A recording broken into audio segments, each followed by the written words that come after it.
Okay, Wednesday, the 19th of October.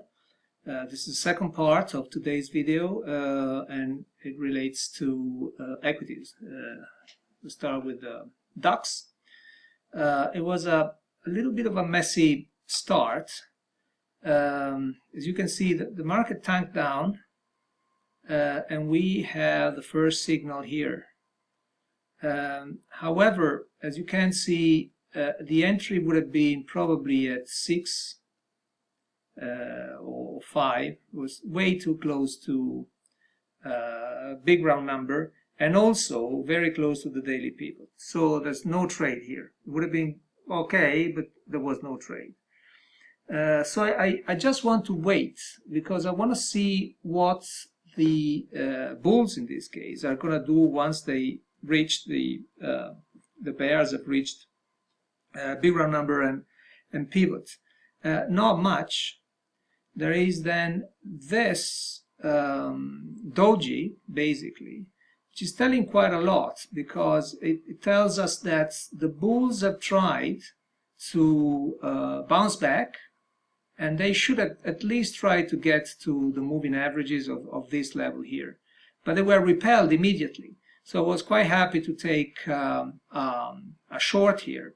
And in fact, there was a short at 90, which was far enough from the big round number and the pivot anyway. Because we entered quite late, I was more than happy to have my 10 take scalp, and just as well because I had exactly that, not 1 inch more than that. After that, nothing really happened. You see, this rally here didn't give us a signal until too late, and it wasn't triggered. This one here wasn't triggered, and then the morning just tapered out. Afternoon, he had this first trade here.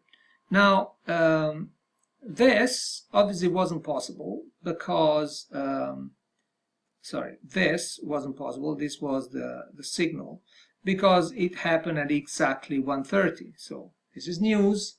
We don't trade the news, so that should have been filtered. All is not lost, however, because news were not too big. But again, opposite situation. The bears this time really didn't want to do anything.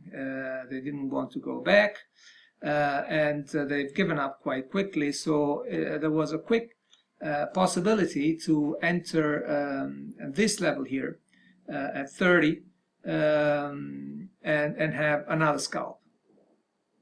Why did we use DAX instead of the Dow? Usually in the afternoon we use the Dow.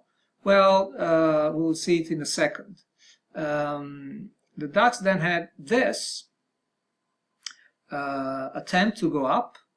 But remember, at 3 o'clock there were some news. This is 13:50, so it's 14:50, 10 minutes before the news.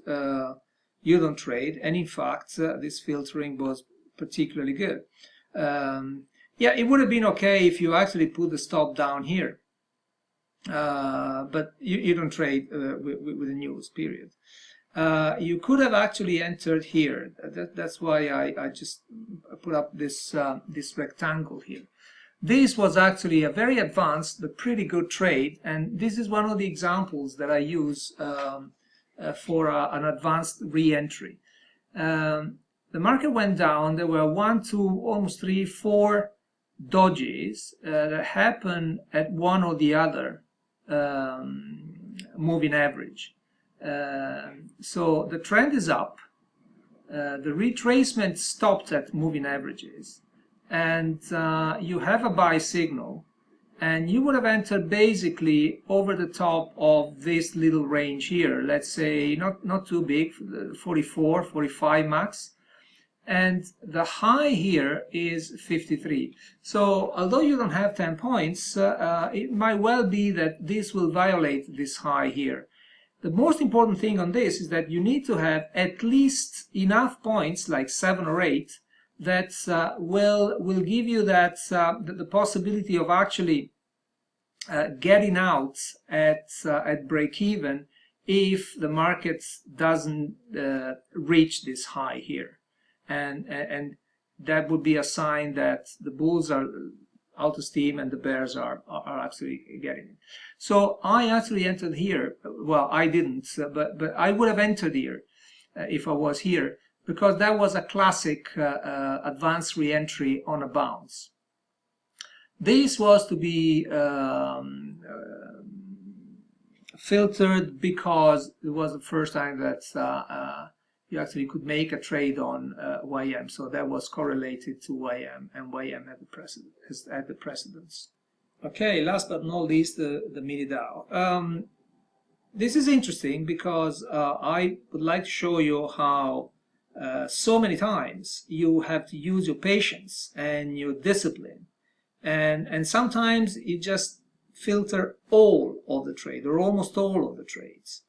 This was a case in point with the DAO today. This was a filtered autocorrelation because, as you remember, we were in on the DAX here. The DAX has precedence in the morning. This would have been a trade, but the range wasn't too big.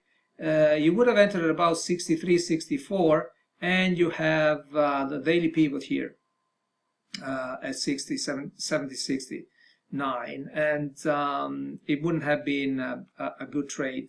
It wouldn't have been a high probability trade. You had this, which is after the cutoff time. And then again in the afternoon you have this breakout here. The time is 13:20, so 10 minutes before news. You can't do it.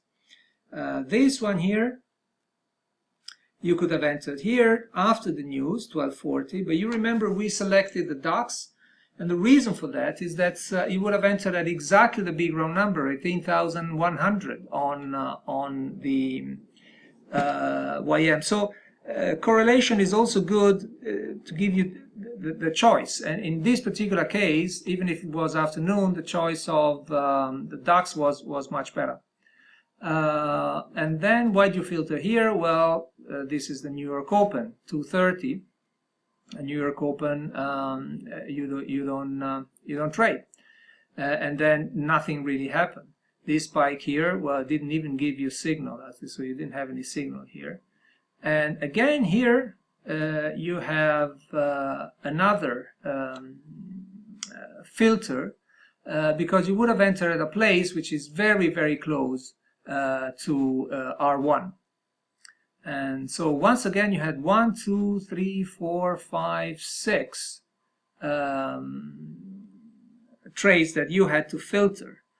Finally, you had your reward because you could actually enter on this breakout here. And this was actually a very, very high probability trade. Trend is up.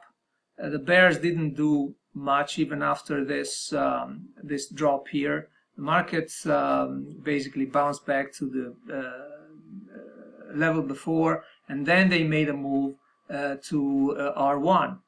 They stalled at R1. They were waiting probably for the news on oil. The oil was going up, and you have a breakout of R1 and breakout of previous high. So this was really, really a high probability trade, and you had your reward here. So you had basically 15, 20 points. But you see how important it is to pick your trades right.